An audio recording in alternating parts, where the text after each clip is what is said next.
So, I mean, my experience in the criminal justice system has been that it takes, even if it just takes quite a long time to understand it, to understand all the pieces, to understand that whole journey. So I've met lots of bewildered people. I mean, I've met people who've ended up in prison because I do prison work. I've sat in courts. I've, obviously in the community.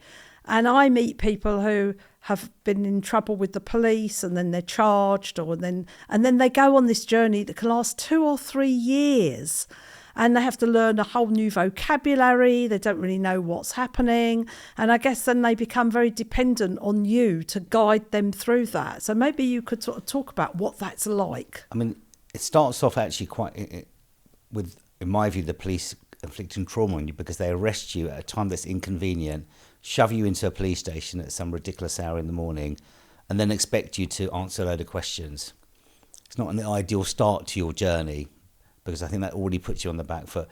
And then you've got to help them through, as you say, it is a completely different language. And clients sometimes think it's black and white, but it isn't. It's, there are a lot of different areas, a lot of issues that are going on. So they come to me after they've been arrested. If they end up probably with me in the Crown Court on a relatively serious charge, and as you say, it could be 3, 4, 5 years later that this case has been hanging over them, and then I have to take them through the process, and they find it difficult. They don't understand it. Why is my case going to take 3 years to get to trial? Why has this not happened? Why is that witness unavailable and my case has been adjourned? So the journey is up and down. And I say to clients, look, there'll be good days and bad days, and they'll just be like this. But hopefully at the end of your journey, if you have a trial, you're found innocent, but equally you might have to plead guilty, and we hope to get you the right sentence. But also within their journey, you also have to help their family members because they join that journey.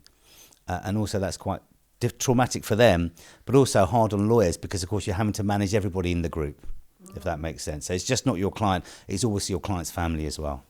So you've got a client, you've got their family, they may run a business or, there's all sorts of dependencies, and you're having to sort of support and hold as a point of contact. And I'm guessing there's a whole lot of emotional content as well that you're dealing with. Oh, yeah. And I think the main thing that I've really understood over the last few years is you need to speak to your clients, and because they're already thinking about one thing, their case. From the moment they wake up to the moment they go to bed, their whole life is encompassed by this one case. So yeah, they're always ringing, asking questions. Is there an update? Is there an update? And because the criminal justice system is broken, and we have to accept that, every part of it is broken. Everything takes much longer than it should do. They want updates, but we can't give them. And people are really, really struggling. I mean, the system, I would hate to either be a witness in a case or a defendant because of what the system is at the moment.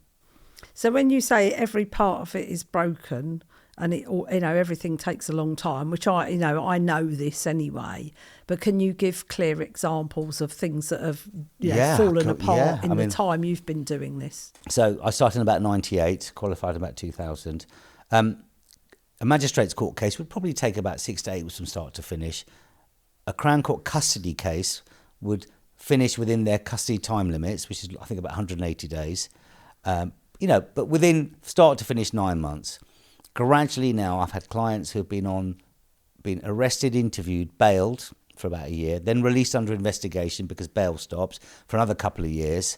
And then finally they get charged and they end up in court, and the court says, well, actually, we've got no space now for another 2 or 3 years to hear your trial. So some people have waited 7 or 8 years to get to the end of their case. And the amount of trauma that must put on everybody, and also it impacts on us because, of course, I'm having to manage that human being through those 5, 6, 7, 8 years. So the courts are broken. Police don't have enough money to investigate properly. Probation don't have enough people to do the work.